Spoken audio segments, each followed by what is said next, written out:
In the first lecturette, we talked about one of the worlds Paul found himself in. It was the world of ancient Mediterranean culture. I put that under his feet. That was the world that everybody in his day walked in.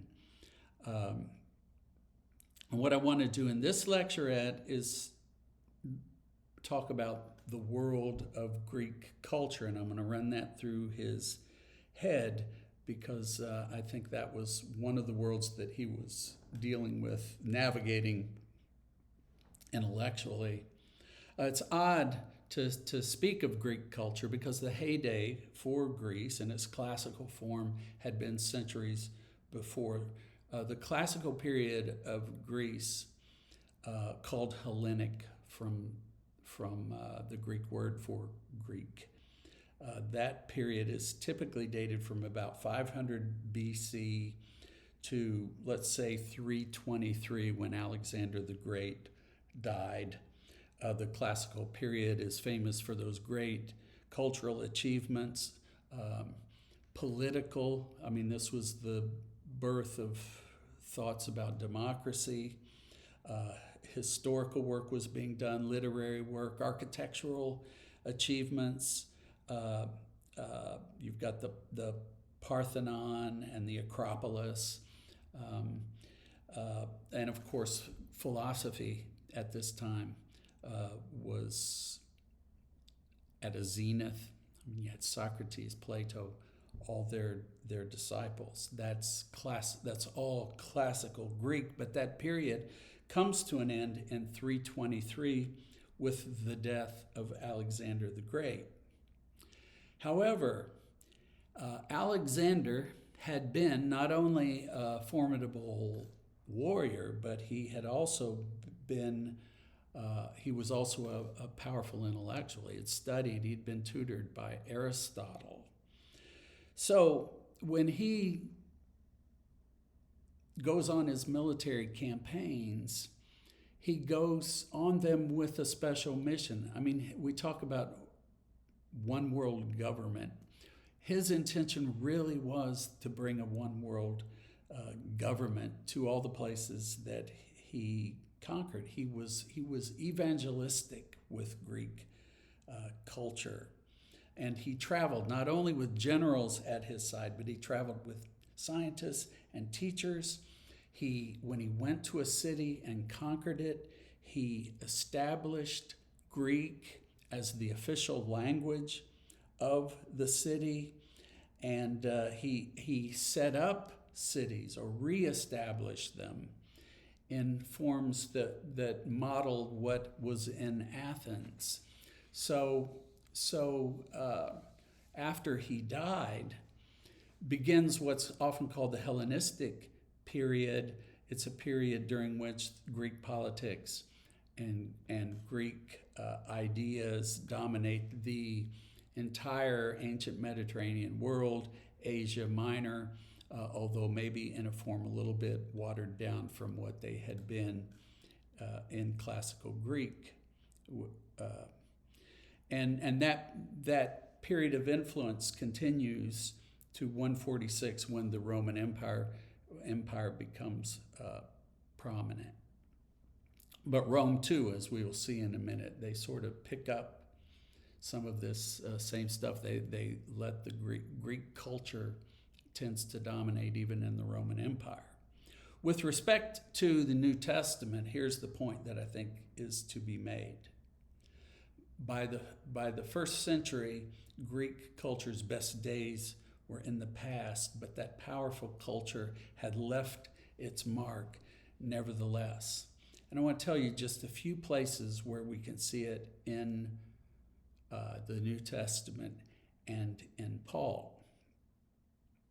We can see it a little bit in the way Paul relates to people. He seems to have had at least a basic knowledge of Greek culture. For instance, there's that scene in Acts 17 when Paul is preaching at the Acropolis in Athens, and he quotes from a Greek poet and a Greek philosopher.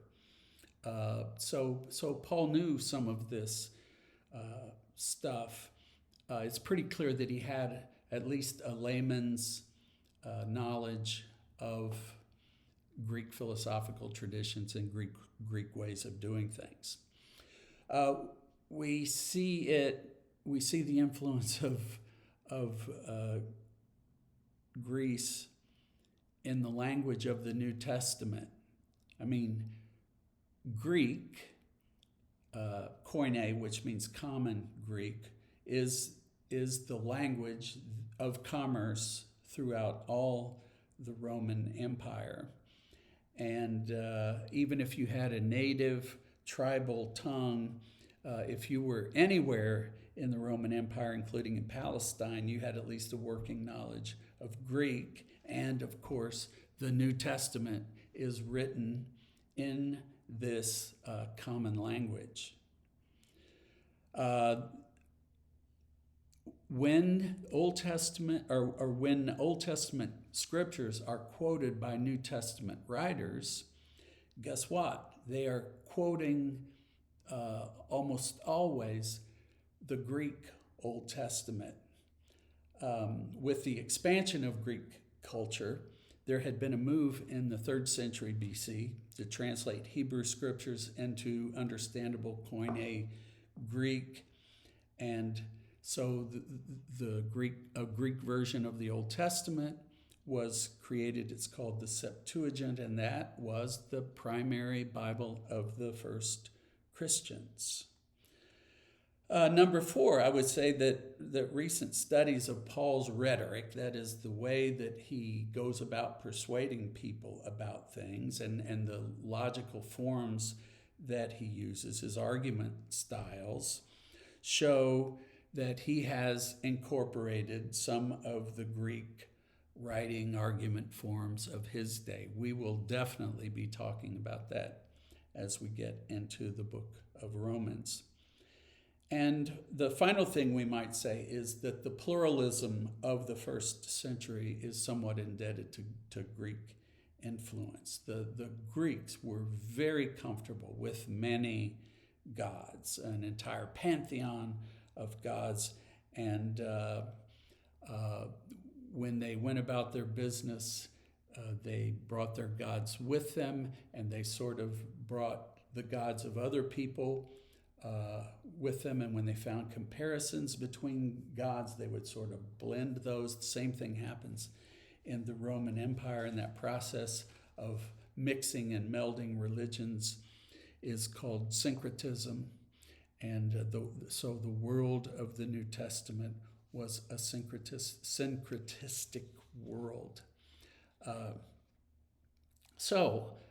think we'll have fun talking about this aspect of Paul as we work through the letter to the Romans, because first it's written in Greek. We'll be dealing with Greek words and terms and trying to figure out what those means, but we'll also be dealing with some argument styles in the letter to the Romans where we're trying to figure out, okay, is he really saying what he's saying, or is he making an argument and using an interlocutor in this moment? It's just going to be real interesting, I promise. So